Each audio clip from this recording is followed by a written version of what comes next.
YSUCA en el 91.7 del FM. La voz con vos.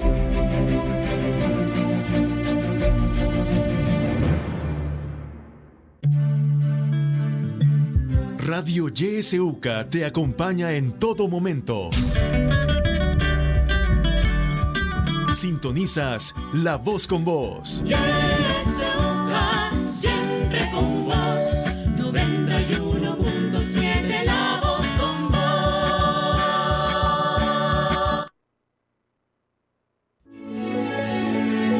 Política, economía, realidad nacional. Presentamos La Entrevista, un espacio de análisis y discusión producido por YSUCA.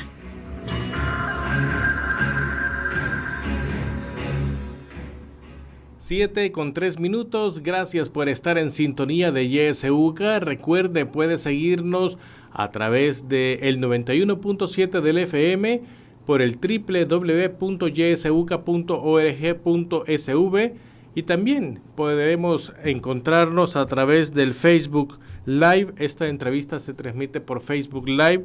Ahí en Facebook nos puede encontrar en nuestra fanpage como Radio YSUCA 917. Vamos a iniciar, sean bienvenidos y bienvenidas a este espacio de entrevista. Hoy nos estará acompañando Ignacio Guzmán. Él es abogado costarricense, asesor de compañías en tecnología de información de aplicaciones móviles, criptomoneda y tecnología financiera. Hoy vamos a estar conversando sobre el Bitcoin y su aceptación como moneda de curso legal en El Salvador. Buenos días, Ignacio. Bienvenido a YSUCA desde Costa Rica. Buenos días, Gerardo. Primero que todo, es un gusto para mí siempre tener la oportunidad de compartir un poco de las experiencias que uno ha ido adquiriendo a lo largo de un tiempo, dedicarse al ejercicio del derecho y al análisis regulatorio de algunas industrias tecnológicas.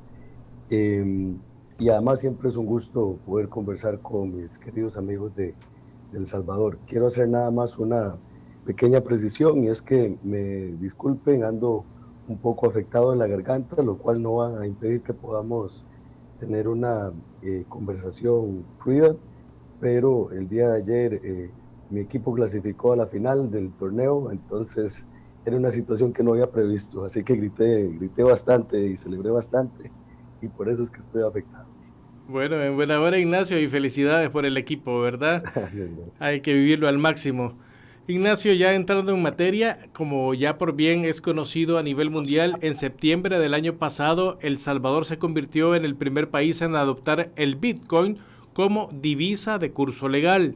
El tema ha generado polémica en diversos sectores de la vida nacional, pero también cobró relevancia en el ámbito internacional. Dada su experiencia con este criptoactivo, ¿qué lectura hace de esta decisión adoptada por El Salvador desde septiembre del año pasado y cómo ha venido evolucionando? ¿Qué lectura hace usted? Vamos a ver, sobre este tema creo que hay sin duda alguna mucha tela que cortar. Justamente hace un año conversé con algunos colegas suyos y con diferentes sectores de la industria salvadoreña sobre esta decisión que efectivamente fue, me parece a mí, tomada desde un punto de vista mediático. No dudo de las buenas intenciones que haya tenido el gobierno a la hora de adoptarla, pero en primer lugar me parece que cuando se va a realizar política pública, sobre todo en temas tan sensibles como cuestiones tecnológicas, como cuestiones financieras, como temas que de alguna u otra manera van a incidir en el comercio de un país, en las exportaciones, en las importaciones, debe realizarse enmarcado en un proceso muy robusto, muy integral, de una consulta externa a todos los agentes que participan directamente o que se podrían ver afectados con esta situación. ¿Y a qué me refiero? Bueno, en este caso, esta normativa debió haber salido, por lo menos desde mi punto de vista y desde mi humilde percepción como un simple abogado y con alguna pequeña experiencia en la creación de normativa para instituciones financieras, me parece que debió haber salido, por ejemplo, del Banco Central, que pudo haber salido de parte de algún grupo o alguna cámara de comerciantes o de exportadores, y una vez que sale el documento base que va a servir como marco para esta normativa, se debió haber ido en consulta a justamente todos estos representantes y actores tan dinámicos que tiene la economía salvadoreña, los diferentes agentes de supervisión, a los reguladores, a los jueces, a los fiscales, a las universidades, para que estos a su vez pudieran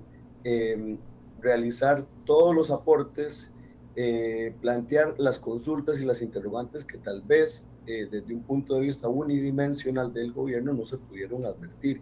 A mí me parece que en principio ese fue tal vez donde trastabilló de alguna manera esta normativa.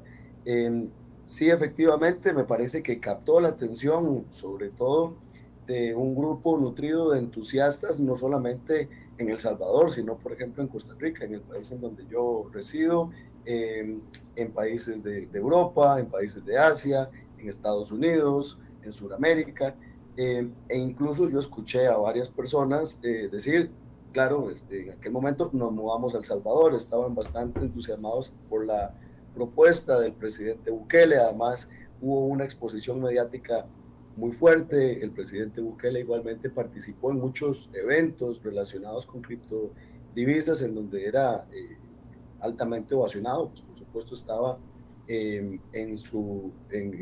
con el público, digamos, meta al que podría interesarle, pero se nos olvidó, me parece, que hay, y sobre todo hace un año, trasladémonos al 9 de junio del año 2021, había un enorme desconocimiento, incertidumbre sobre qué estaba pasando, sobre qué significaba adoptar Bitcoin como moneda de curso legal, y efectivamente las implicaciones son inmensas.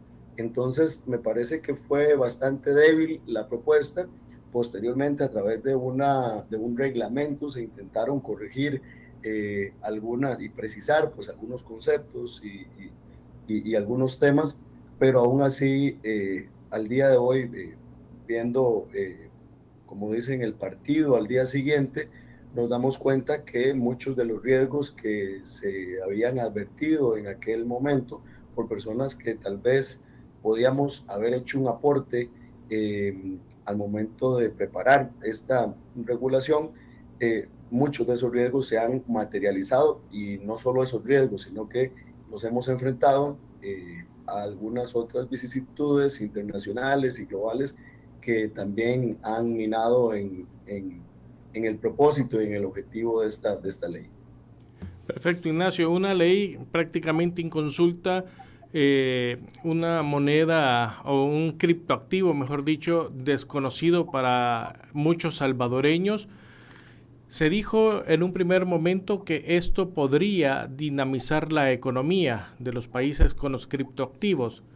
En El Salvador, sin embargo, la economía, lejos de obtener una dinámica con esta medida, no ha sido pues muy aceptada por muchos salvadoreños. E incluso en muchos lugares, comercios, no es aceptada todavía. Prácticamente no ha cumplido su rol de dinamizar la economía. ¿Qué mira usted con respecto al rol dinamizador que los criptoactivos pueden tener en las economías locales? Me parece que para poder cumplir esta pretensión, era necesario que las personas, primero, en un entorno, digamos, un poco más orgánico y más natural, las personas poco a poco fueran adoptando por iniciativa propia el uso de estas tecnologías y de estas facultades que de alguna manera la fintech nos están proveyendo en los últimos años.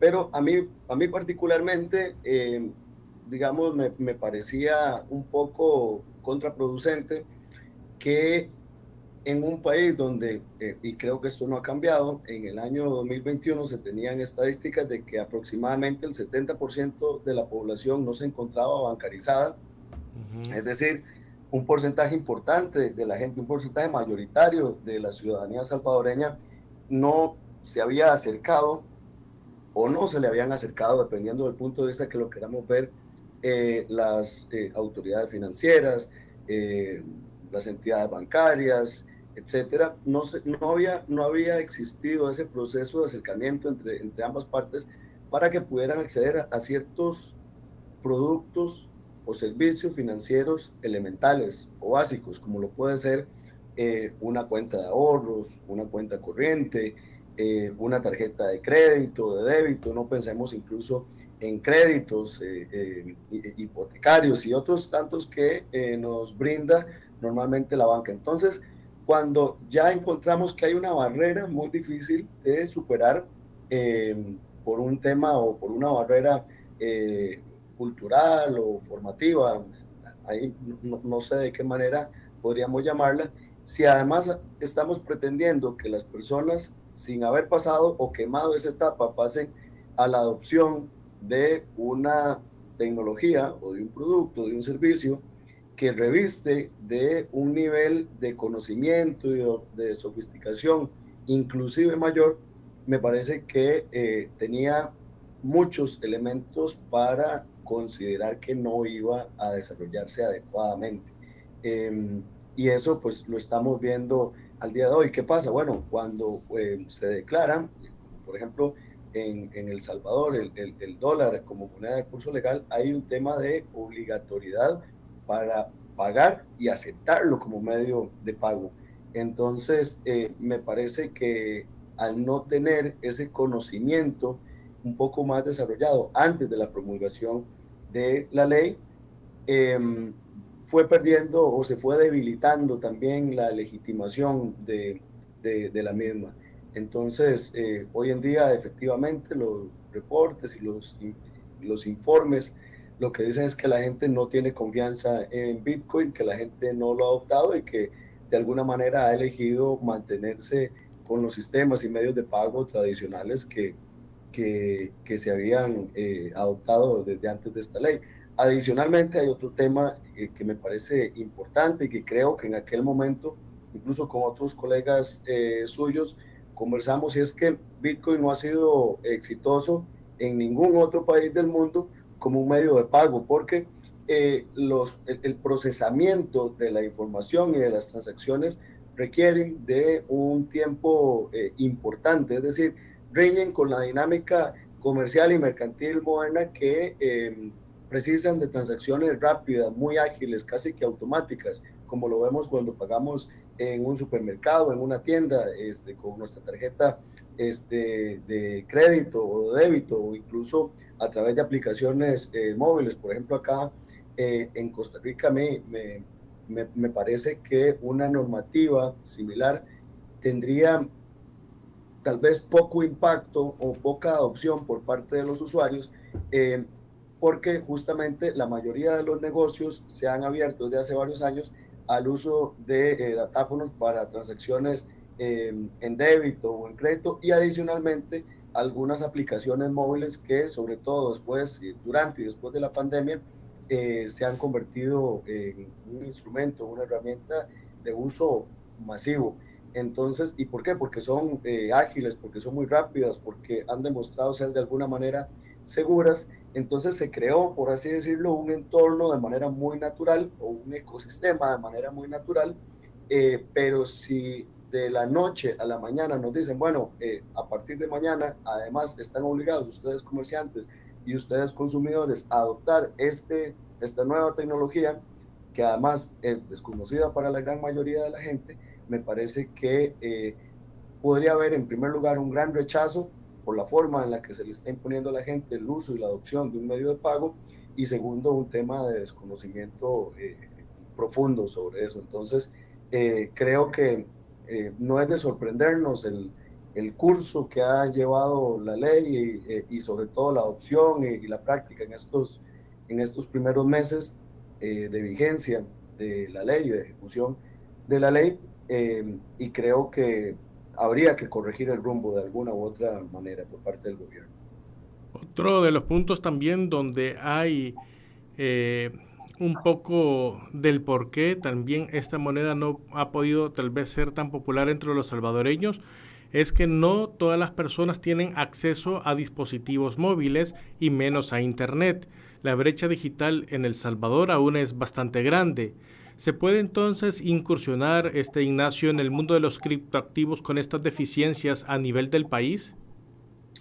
Es que tal vez vuelvo un poco al tema anterior, y es que justamente cuando se le obliga a un grupo determinado a cumplir una ley o una serie de propósitos determinados o una regulación específica o adoptar, por ejemplo, en este caso, un medio de pago, es necesario que los agentes que están de alguna manera combinando a estos usuarios a utilizarlo, tienen que darle todas las herramientas, el conocimiento y los instrumentos para que puedan cumplir adecuadamente con la ley. Entonces, efectivamente, era necesaria en otros ámbitos nosotros le llamamos una evangelización correcta de la industria, que la gente tuviera un plazo importante de tiempo para hacer incluso pruebas. No sé, por ejemplo, se me ocurre a mí la idea de realizar lo que se conoce como un sandbox regulatorio a través de algunas autoridades y algunas agencias de gobierno para poder probar en un entorno seguro este tipo de tecnologías y cómo se eventualmente iba a comportar esta tecnología. Sin embargo, efectivamente, para poder realizar con éxito los propósitos de la ley, era necesaria, en primer lugar, una conectividad muy alta, que no solamente en El Salvador, sino en la amplia mayoría de los países latinoamericanos todavía no tenemos, porque al final de cuentas, si es una obligatoriedad, tenemos también que pensar que esa obligatoriedad se tiene que cumplir en todos los rincones del país, no solamente en los lugares en donde se concentra la mayor cantidad de población, en donde se concentra la mayor cantidad de conocimiento y en donde además hay tal vez más disponibilidad de acceso a Internet, sino que en todas las comunidades, en todos los rincones del país, deberíamos tener la posibilidad de conectarnos y además, de preferencia, de una manera pues a bajo costo, gratuita, para poder ser sujetos obligados al cumplimiento de esta regulación. Y precisamente en ese sentido va un comentario que nos ha llegado por medio de Facebook que dice Marta Sonia Vázquez, que también está lo que ya usted hacía énfasis, el desconocimiento de la moneda y la necesidad de tener un celular inteligente, nos dice ella, pero también está que la mayor parte del pueblo es parte de la tercera edad y es bastante grande, ¿verdad? El desconocimiento, pone ella, en el tema también de esto digital, así como también en los mercados públicos no permiten la circulación y por ende la aceptación de esta moneda, nos dice doña Marta Sonia Vázquez, que está en sintonía a través del Facebook Live. Ignacio, desde que el gobierno, o mejor dicho, el gobierno salvadoreño sigue insistiendo en que, según ellos, ha sido bastante positivo tener el Bitcoin como moneda de curso legal en el país. ¿Usted podría identificar beneficios que ha dado a El Salvador? No sé si ha dado seguimiento a esta ley en nuestro país. Sí, bueno, vamos a ver, no todo es malo, efectivamente, cuando se intenta, sobre todo con buenos propósitos y con buenos objetivos, hacer un cambio tan dramático y sobre todo al ser pionero en la implementación de una normativa de esta naturaleza, es también conveniente ver algunos claros, digamos, en la ley. Y es que, por ejemplo, hay una enorme tendencia a nivel mundial, no solamente en El Salvador, sino en el mundo, de procurar, y es algo además que las fintech de alguna manera nos están resolviendo, son problemas que nos están resolviendo, y es tratar de eliminar los intermediarios y la atracción en las transacciones que nosotros comúnmente realizamos. ¿Y a qué me refiero con esto? a mí particularmente me parece que uno de los objetivos medulares de de implementar el conocimiento de Bitcoin en El Salvador era para darle también mayores herramientas a las personas que están enviando recursos desde otras jurisdicciones, principalmente de los Estados Unidos, a manera de remesa a El Salvador, y evitar que en el camino se quedaran comisiones, pagos, etcétera, y tratar de eliminar a la mayor cantidad posible esas sumas que al final de un periodo determinado pues significan una importante cantidad de recursos. Entonces me parece que hay dos temas. El primero es que de alguna manera se empieza a adoptar ese proceso de eliminar intermediarios innecesarios en el camino, sobre todo intermediarios que no necesariamente generan valor dentro de un proceso. Y sobre esto pues son todas estas empresas remeseras que de alguna manera efectivamente ofrecen un servicio a una comunidad determinada, pero que al final representan recursos que se quedan en el camino y que podrían llegar pues al destinatario o al beneficiario final. Entonces me parece que por ese lado hay un tema importante. Y por otro es que bien que mal, en El Salvador efectivamente se han llegado a domiciliar o han intentado domiciliarse algunas empresas que han incorporado el uso de criptoactivos dentro de sus procesos, y al encontrarse con una regulación tan amigable, han encontrado en El Salvador un país idóneo para realizar y cumplir estos propósitos.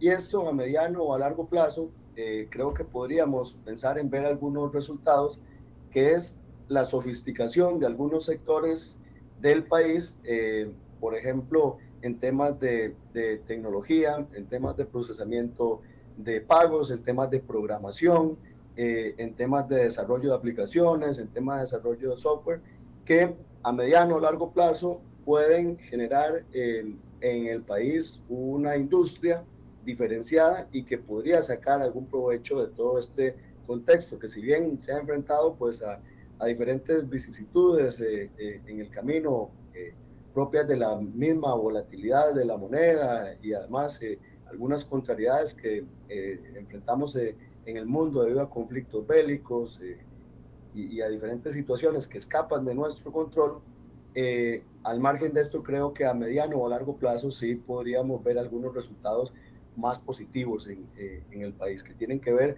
sobre todo con esto, con la atracción de nuevas industrias, de nuevas empresas amigables con este tipo de tecnologías, amigables con el procesamiento de datos, por ejemplo, minerías de datos, empresas de aplicaciones, programación, etcétera, que a mediano o largo plazo podrían diferenciar a El Salvador en ese sentido. Estamos conversando esta mañana con Ignacio Guzmán. Él es abogado costarricense, asesor de compañías en tecnología de información de aplicaciones móviles, criptomoneda y tecnología financiera. Estamos hablando sobre el Bitcoin y su aceptación como moneda de curso legal en El Salvador. Si bien Ignacio, esta moneda ha tenido bastante respaldo del lado gubernamental, hemos ya escuchado también, y hemos visto, por ejemplo, la encuesta de la UCA ha revelado en otros datos que 83 de cada 100 salvadoreños encuestados le tienen poca o ninguna confianza al Bitcoin. Esto pudiera ser de que el 70% no está bancarizado, el tema también de incursionar a Internet, el tema también de que no es una moneda estable, sino que es una moneda volátil, y lógicamente el desconocimiento del criptoactivo puede llevar a este término de desconfianza. Sin embargo, también hay otro punto importante que economistas están apuntando, y también algunos abogados salvadoreños, y es que se está agravando las preocupaciones sobre el tema de corrupción, lavado de dinero y la independencia de las agencias reguladoras, debido a que este criptoactivo no tiene un control. ¿Usted comparte estas posturas? Vamos a ver, justamente días atrás conversaba con mis alumnos en la Universidad de Costa Rica sobre la importancia y la relevancia que han adquirido los departamentos de compliance o de cumplimiento en las diferentes organizaciones, entidades bancarias, en las diferentes empresas transnacionales, para poder adoptar todos los protocolos necesarios para conocer primero la industria que desarrollan los clientes, las políticas antilavado que se cumplan, sobre todo que vienen giradas por diferentes organismos internacionales y que tienen que ser estandarizadas. Entonces, efectivamente, al tener un mayor grado, si se quiere, de anonimato en el formato de procesamiento, de transferencia de recursos, efectivamente es una preocupación importante, y no solamente en El Salvador. Si nosotros analizamos el comportamiento de los temas regulatorios de Bitcoin en otras jurisdicciones, incluso más robustas que las nuestras, vemos que todavía se encuentra en una zona gris, si se quiere, o todavía no se termina de adoptar con plenitud. Entonces, ese grado de incertidumbre que plantea Bitcoin respecto a esas todavía resabios de anonimato, o por lo menos de dificultad de darle una trazabilidad a las personas que normalmente hacen esas transferencias, yo creo que sí es natural que despierten un cierto resquemor en las agencias de gobierno, pero también hay que entender una cosa, estamos tal vez analizando una tecnología financiera descentralizada como Bitcoin, la estamos analizando a la luz o con el ojo del sistema financiero bancario tradicional, que cada vez lo que busca es tener mayor conocimiento de las transacciones y las movilizaciones económicas que se hacen en un país, que además cuentan por lo general con una suerte de árbitro o regulador que establece las reglas de competencia para los usuarios y para los agentes intervinientes, como puede ser una superintendencia bancaria o como una superintendencia de entidades financieras. Entonces nos encontramos de repente con que los bancos es una industria altamente regulada y tiene que competir con Bitcoin, que nace más bien como una respuesta o como una reacción a el descontento con este sector financiero tradicional, sobreregulado, y que no necesariamente ha sido a prueba de balas, por así decirlo. Entonces, creo que hay que entender acá esos dos temas. El primero obedece a una industria regulada, centralizada por los gobiernos y por diferentes agencias de supervisión y de protección, y el otro es una respuesta que hace uso de la tecnología y que además es altamente descentralizada, es decir, no hay una autoridad central que esté regulando esos procesos o que esté supervisando esos procesos, lo cual efectivamente tiene una serie de ventajas, pero pues también eso hace que los usuarios de Bitcoin y de los demás criptoactivos lo realicen de alguna manera bajo su propio riesgo, por lo menos hasta ahora. Entonces, sí, esas preocupaciones han existido, por lo menos desde que Bitcoin, que ha sido la que ha llevado un poco el relato de la industria de las criptomonedas, ha empezado a adoptarse de una forma masiva por diferentes grupos de entusiastas a lo largo del mundo, y me parece que esas preocupaciones sobreviven al día de hoy.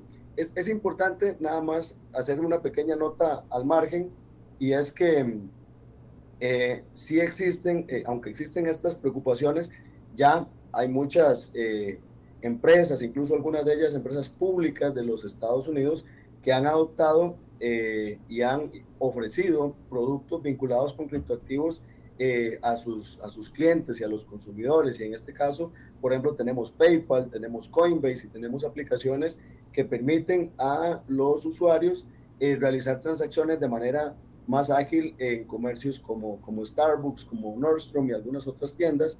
Entonces, sí es válida, digamos, esta preocupación, pero poco a poco el reto también de las autoridades formales y del sistema centralizado, es también ver de qué manera puede vincular los favores y los puntos altos de esta tecnología dentro de la cartera de productos y servicios que tradicionalmente ofrece. Ok, muchas gracias, Ignacio. Vamos a ir a una pausa, regresamos con más de la entrevista. En la segunda parte, amigo y amiga, usted también puede participar llamando a los teléfonos ya acostumbrados que más adelante daremos a conocer.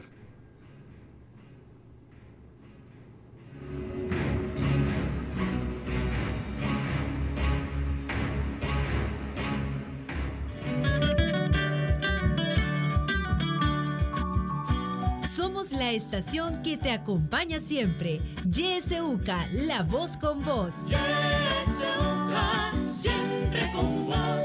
91.7, la voz con vos.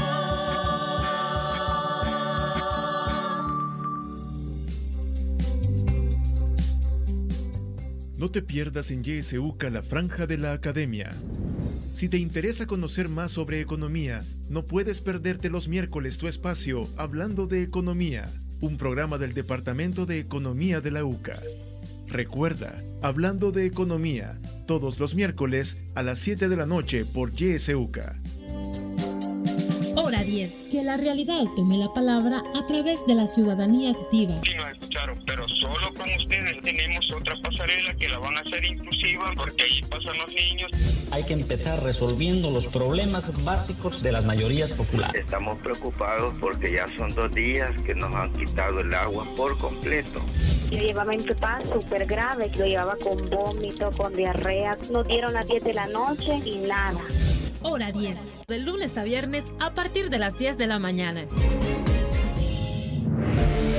Sintoniza Radio YSUCA en el 91.7 del FM. La voz con vos.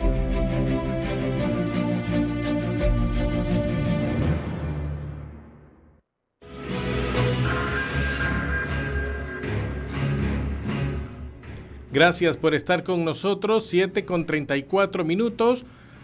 La audiencia también tiene voz en YSUCA y el 2275-9501, 2275-9502 están habilitados por si quisieran sumarse también a esta plática. Como ya lo han hecho, Ignacio, varios amigos que están a través de WhatsApp, vamos a darle lectura a las preguntas que tenemos ahí y luego vamos a escuchar también las respuestas o las reacciones que se tengan acerca de lo que los oyentes quieren saber. Por ejemplo, nos dice Alberto Caminos que si pregúntele a Ignacio Guzmán, dice, ¿cuál es el escenario válido para el criptoactivo sacando a Bitcoin del mercado? Nos pregunta. Por otro lado, también nos están preguntando que si se propicia el lavado de dinero con el uso de Bitcoin. También nos dicen que si es válido que los gobiernos se aventuren a estar invirtiendo fondos públicos en la compra de Bitcoin. Y ahí nos preguntan también, ¿cómo ve Ignacio el hecho de que el gobierno autorice el uso de Bitcoin como moneda de curso legal, pero no deje de utilizar otras carteras, utilizar otras carteras de Bitcoin, sino una propia que además tiene fallas y deja a las personas sin su dinero muchas veces? Por otro lado nos pone aquí que no se puede comparar la capacidad económica de los Estados Unidos, dice, con la de El Salvador. Si los Bukele querían aceptar el Bitcoin, deberían de haber tomado en cuenta al pueblo salvadoreño, nos están escribiendo. Algunas reacciones a estas preguntas y también algunos comentarios que han hecho la audiencia, Ignacio. Muy bien, bueno, de las que pude recapitular, vamos a ver, Bitcoin es únicamente una de las miles de criptodivisas que se han creado en diferentes circunstancias y con diferentes propósitos. Es sin duda alguna la más conocida, la más popular, la de mayor uso y de alguna manera la que, como decía anteriormente, lleva el relato de la industria criptográfica.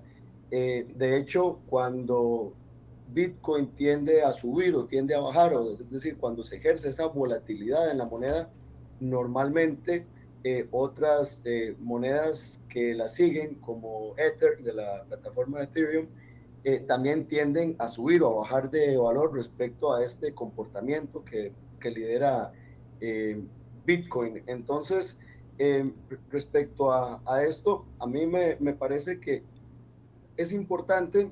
Creo que El Salvador de alguna manera se apresuró a tomar la decisión de adoptar Bitcoin como moneda de curso legal por varias razones que ya se han dicho, estoy seguro, principalmente la volatilidad, la dificultad de controlarla, los temas además de confianza que existían en El Salvador y en general en el mundo respecto al uso de Bitcoin como una moneda de intercambio masivo. Hay dificultades técnicas también para que se pueda utilizar de manera masiva. Hay temas vinculados también al consumo energético que me parece necesarios considerar, principalmente a la luz de diferentes preocupaciones respecto a la descarbonización de las industrias. Entonces sí, hay muchos temas. Sin embargo, no olvidemos que Bitcoin es la punta de lanza de una tecnología que provee muchas facilidades, mucha seguridad, muchas soluciones a diferentes industrias, como lo es la tecnología blockchain, que lo que hace es permite guardar y registrar información, datos, transferencias con mucha precisión y con protocolos de seguridad que no deberían descartarse únicamente porque Bitcoin hoy o mañana o el próximo año puede estar en una condición o en otra. Me parece que ese es un tema importante. Respecto al tema de si Bitcoin está vinculado, podría favorecer de alguna manera el lavado de activos, por ejemplo, eso es difícil asignárselo o vincularlo únicamente a Bitcoin. ¿Y por qué digo esto? Bueno, porque nosotros hemos visto a lo largo de los años que se han utilizado para estos propósitos otro tipo de monedas y otro tipo de activos, es decir, el narcotráfico, por ejemplo, el lavado de dinero, el pago de actividades ilícitas, por ejemplo, secuestros, normalmente se realiza con, por ejemplo, en Costa Rica, con colones, con dólares estadounidenses, con euros.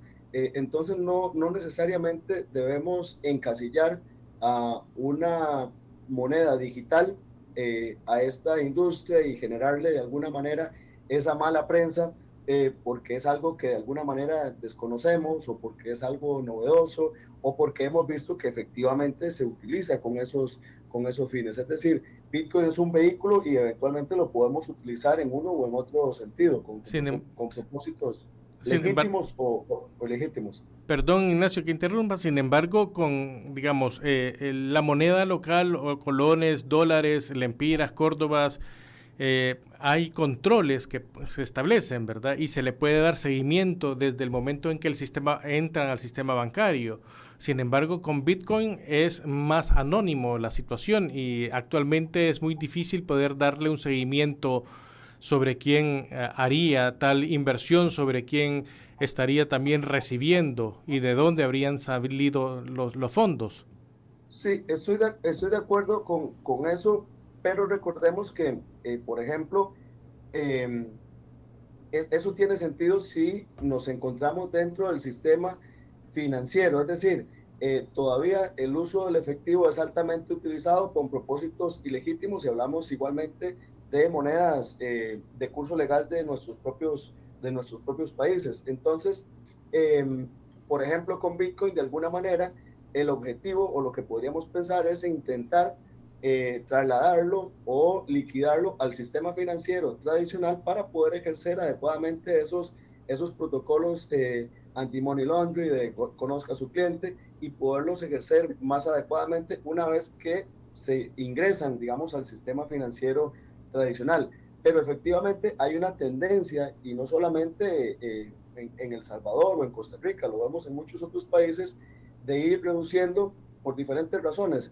Primero, por el costo que implica tener efectivo en la calle. Es decir, por ejemplo, acá en Costa Rica ha habido una campaña desde hace muchos años para reducir el uso del efectivo e incluso el anterior, el reciente presidente del Banco Central argumentaba que en Costa Rica no era necesario, por ejemplo, la adopción de una criptomoneda porque contábamos prácticamente, y así lo decía, con un colón digital. Y con eso abro y cierro comillas, un colón digital. ¿Por qué? Porque si bien no utiliza la tecnología blockchain como si lo hace el Bitcoin, las transacciones, y en este momento no preciso el dato de el porcentaje de las transacciones que realizamos los costarricenses a diario, la gran mayoría no requieren o no precisan de efectivo, a través de aplicaciones móviles, a través del uso de datáfonos, de transacciones bancarias en línea. Entonces, efectivamente hay una tendencia para limitar el uso del efectivo por parte de los usuarios, pero eso no implica que no sea moneda de curso legal y que eventualmente también se pueda utilizar con ese otro tipo de propósitos. Me parece que lo que corresponde acá es que todas aquellas empresas o industrias que utilizan de una manera masiva el uso de Bitcoin o que abrazan las tecnologías criptográficas o las finanzas cripto, utilicen protocolos muy robustos de cumplimiento para conocer de dónde están proveniendo esos fondos y esos recursos y además la actividad a la que se dedican esos agentes o esos participantes. Y eso, ya para eso incluso tenemos en nuestros países normativa, ya para eso tenemos requisitos, ya hay circulares y protocolos que giran organismos internacionales para tener un poco más de información y de control sobre cómo se ejercen estas transacciones. Sin embargo, es uno de los retos que efectivamente existen y que de alguna manera fueron declarados por la mayor cantidad de expertos y de analistas al momento de la adopción de esta legislación. Respecto al tema de la otra pregunta que nos hacían los oyentes, de la posibilidad o la implicación de utilizar fondos públicos para, por ejemplo, para la inversión en este tipo de activos, me parece que lo importante o lo necesario es cumplir con los reglamentos de inversiones que tiene cada país y, por ejemplo, cada industria en específico. Es decir, al hablar de industrias reguladas, por ejemplo, los bancos, los gobiernos, las operadoras de pensiones, etcétera, tienen un marco muy estricto dentro de los cuales ellos se pueden mover para ejercer ciertas inversiones. Y todavía Bitcoin no ha demostrado ser fiable en otras jurisdicciones. Entonces me parece que en ese sentido, de alguna manera, lo que deberíamos hacer es ajustarnos a nuestros propios reglamentos, a nuestras propias directrices, a estos marcos regulatorios que nos permiten o nos impiden invertir ciertos porcentajes de los recursos y fondos públicos en instrumentos de una altísima volatilidad. Entonces, creo que eso es lo primero, restringirnos a la normativa interna propia, a nuestra propia institucionalidad. Y en segundo lugar, deberíamos también seguir un poco la tendencia de estas jurisdicciones más robustas para entender si ellos están confiando o no y en qué porcentaje en este tipo de activos. Sobre el tema también de qué implicaciones puede tener que sea moneda de curso legal, a mí me parece que estamos viendo los resultados, por lo menos después de algunos meses de implementación, y es que es difícil obligar a la población al uso como moneda de curso legal de un activo que todavía no se sabe bien cómo funciona, que a la gente no necesariamente le da confianza, porque pongamos un ejemplo, digamos que yo tengo un negocio, una tienda o un restaurante y recibo parte de mis pagos en Bitcoin, entonces yo lo conservo en un wallet que tengo, por ejemplo, en mi teléfono celular, y el día de ayer yo recibí el equivalente, pongamos el ejemplo, a $1,000 en Bitcoin, y cuando me despierto al día siguiente y abro ese wallet, voy a ver que ya tal vez no tengo $1,000, que puedo tener $1,100. Entonces, en ese caso, pues tal vez va a ser una situación reconfortante, me va a generar confianza, pero lamentablemente, y la mala suerte también del gobierno salvadoreño es que más bien en los últimos meses la experiencia de esa persona o de ese empresario o de ese comerciante que conservaba algunos criptoactivos en su billetera, llamemos chivo, que es la que, por ejemplo, el gobierno de alguna manera ha arrinconado a los usuarios a tener, que por cierto eso también contrasta con la naturaleza libre de Bitcoin, de poderlo disponer en el wallet que uno desee y de la manera que uno desee. Si, por ejemplo, yo tengo un negocio y el día de ayer tenía $1,000 producto de las ventas y de los ingresos en mi negocio, me voy a dormir y el día de hoy lo abro y ya no tengo 1,000, sino que tengo $850, eso va a dinamitar absolutamente la confianza que yo podía tener en esa propuesta. Entonces eso ha ido un poco bajando la intensidad y el interés también de los usuarios en conocer más sobre Bitcoin y cómo irlo implementando cada vez más en los negocios. Ok. Ignacio, se ha conocido también que en El Salvador se busca financiar las campañas políticas con el tema del Bitcoin. Según su experiencia, ¿qué repercusiones pueden haber si las campañas políticas se están financiando con Bitcoin? Algunos ejemplos, por ejemplo, cuando se han financiado con la moneda local, a nivel latinoamericano tenemos el caso Odebrecht, que hubo ahí peticiones bajo la mesa, ¿verdad? Y se ha podido rastrear y hoy en diversos países hay procesos judiciales contra algunos mandatarios o algunos agentes de gobierno. Sin embargo, dada la naturaleza del Bitcoin, podría haber algo ahí, digamos, escondido tras el financiamiento de las campañas y no saber quién es el mayor financista. Esto viene también porque en El Salvador los partidos políticos no están transparentando el tema de los financistas. Sí, vamos a ver, aquí tal vez volvemos un poco a lo que conversábamos hace unos minutos. Lamentablemente es una realidad y nuestros países no escapan a esta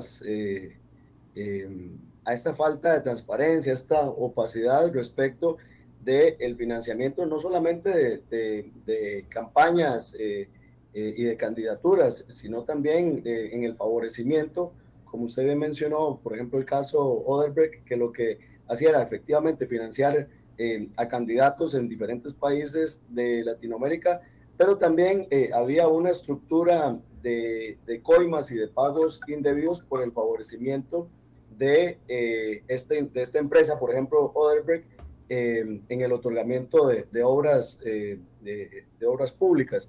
En Costa Rica tenemos lamentablemente también nuestro propio Odebrecht, es decir, no tuvimos no precisamos de la intervención de una compañía transnacional para de alguna manera influenciar negativamente la toma de decisiones en el otorgamiento de obras públicas, pero el tema es que son dos temas distintos. Primero, el otorgamiento de contratos públicos debería estar publicado de la manera más transparente posible. Deberían existir reglas sumamente claras y condiciones sumamente claras en los carteles y respecto a las personas o empresas que pueden o no participar, a las restricciones que eventualmente se pueden exponer los oferentes. Y en el tema de campañas públicas, lo que tiene que existir es una trazabilidad absoluta de los recursos que se están utilizando para sufragar los gastos cuantiosos de una campaña. Hace algunos años yo escuchaba a un analista político decir, bueno, el tema es que la democracia cuesta plata, y eso es cierto. Financiar partidos políticos, financiar campañas es una actividad efectivamente onerosa, pero es deber de los tribunales tribunales de elecciones de cada uno de nuestros países poder ejercer una trazabilidad de todos los recursos que están ingresando a los partidos políticos. Pero esto independientemente de si vienen en dólares, de si vienen en colones, de si vienen en Bitcoin, de si vienen en lingotes de oro, de si vienen en especie, por ejemplo. Entonces me parece que es volver al tema de antes. Bitcoin es un vehículo únicamente, y dependerá primero del uso que nosotros como usuarios o ciudadanos le demos. Y además también va a depender de la trazabilidad que se pueda ejercer sobre esas transferencias que se realicen. Pero sí, efectivamente, si nosotros logramos implementar a través, por ejemplo, de ciertas agencias de protección o agencias de regulación o de superintendencias, si logramos crear en nuestros países protocolos adecuados de cumplimiento y de conocimiento de las personas y de las empresas que están haciendo aportes o que están haciendo uso masivo de Bitcoin, lo podemos extrapolar al uso de campañas políticas, lo podemos utilizar o extrapolar también al momento de liquidarlos en el sistema bancario nacional, lo podemos también extrapolar cuando se va a utilizar para, por ejemplo,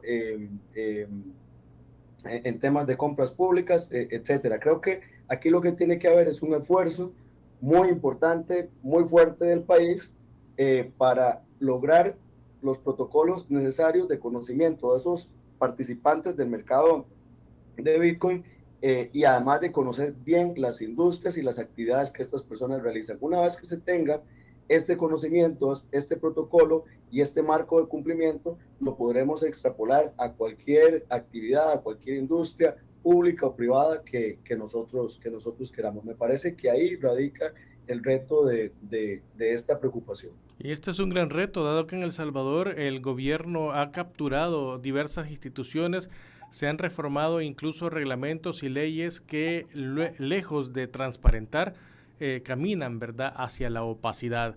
Ignacio, el gobierno también ha señalado, el gobierno de El Salvador, que con la adopción de esta criptoactivo como moneda de curso legal, el país se estaría convirtiendo en el Singapur de América Latina. ¿Comparte usted esta afirmación? Vamos a ver, me parece muy pretencioso hacer una afirmación en ese sentido, sobre todo porque el proceso de modernización de Singapur vino a través de la educación del país. Efectivamente, se adoptaron medidas bastante coercitivas para lograr estos resultados, pero vino primero, y creo que esto es un poco lo que hablábamos al inicio de nuestra conversación, un proceso de educación y de formación y de entender qué es lo que el país necesita y en qué y cómo pueden los habitantes de ese país participar de manera activa. No vino a través de la imposición de normas, de reglas financieras o bancarias, sino a través de un proceso de formación y de educación muy fuerte y que de alguna manera nosotros, si lo vemos, por ejemplo, con el caso de el conocimiento que tiene un ciudadano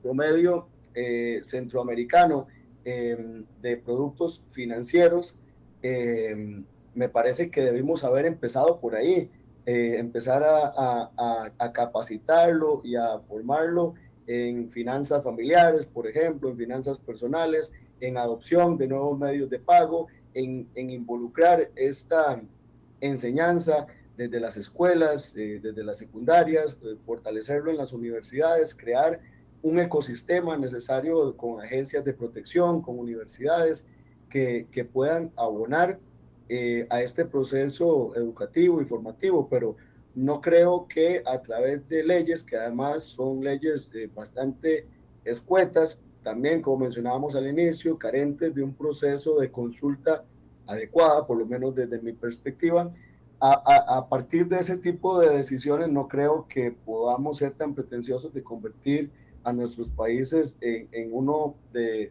los países más sofisticados y más desarrollados del mundo. Creo que es necesario otro tipo de decisiones, otro tipo de componentes e incluso otro perfil también de política pública para poder lograr ese objetivo que me parece, si es cierto, me parece muy sano pensar en desarrollar nuestros países en ese sentido, pero se necesita algo más que una ley Bitcoin para poder lograrlo.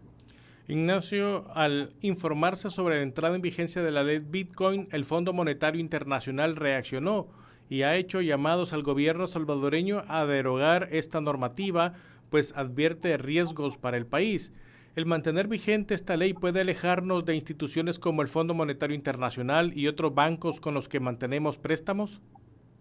A mí me parece que sí, porque vamos a ver, el Fondo Monetario Internacional se ha manifestado en diferentes oportunidades en contra de esta ley. Y no solamente el Fondo Monetario Internacional, han habido otros organismos internacionales, algunos de ellos domiciliados o con operaciones en El Salvador, que han instado a ser más precavidos con la adopción de legislaciones como esta. Incluso ya hay una posibilidad de que El Salvador entre en impago en enero del 2023 por la volatilidad de Bitcoin y además por las grandísimas inversiones que ha venido haciendo en la compra de estos criptoactivos. Entonces, si de alguna manera el país se enemista con los organismos financieros internacionales, podría también enfrentar las consecuencias de esto que las hemos visto en otros países de Latinoamérica y del mundo, que implican mayores tasas de interés, una inflación más alta, y además la posibilidad también de que los créditos sean más costosos, de que le bajen la calificación de riesgo al país, o que varíe esa calificación de riesgo del país. Entonces, me parece que no debería el gobierno hacer caso omiso, por lo menos de estas intervenciones o de estas recomendaciones que podría hacer el Fondo Monetario Internacional. Tenemos un minuto, Ignacio, y tengo por acá una interrogante de la población. Ante la caída del Bitcoin, ¿cómo percibe el futuro de El Salvador al ser el primer país en adoptar la criptodivisa? Y los oyentes en este sentido también nos están preguntando, ¿qué consejos se podría darle a las personas que ya están utilizando el Bitcoin o que están interesados en utilizar Bitcoin, ya sea para invertir o como moneda cotidiana? Bueno, las recomendaciones siguen siendo las mismas. Para mí debería existir primero un conocimiento de cómo funciona y de alguna manera tener sentido del riesgo que implica eventualmente la inversión en este tipo de activos tan volátiles, y sobre todo evitar actuar emocionalmente. Es decir, si vemos que hay una disparada hacia arriba del precio, también hay que evitar movernos en ese sentido, porque la volatilidad eventualmente puede afectarnos a muy corto o mediano plazo.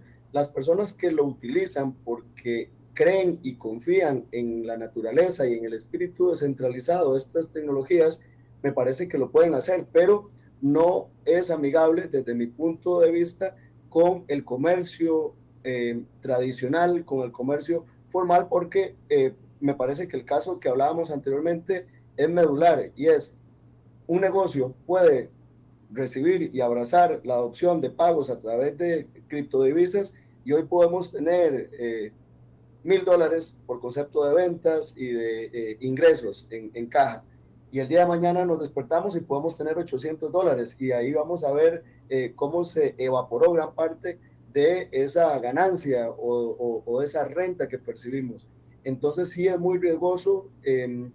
Yo no lo recomendaría, por ejemplo, para un negocio tradicional. Lo podría recomendar para alguien que ya ha tenido algunas experiencias y algún conocimiento y que está realizando esto como una actividad periférica o marginal, pero no como parte de sus actividades centrales o medulares del día a día, o para familias o para organizaciones. Muchas gracias, Ignacio, por compartir los micrófonos de YSUCA desde Costa Rica, y así culminamos pues esta plática sobre el Bitcoin y su aceptación como moneda de curso legal en El Salvador. Al contrario, muchas gracias a ustedes por la invitación, y estoy siempre a las órdenes suyas y en general de todos los medios de comunicación de El Salvador para colaborar cuando así lo consideren oportuno. Es un gusto para mí. Muchas gracias, amigos y amigas. Continúen con YSUCA. Muy buenos días. Esta fue la entrevista. Te invitamos a que no te pierdas nuestra próxima emisión.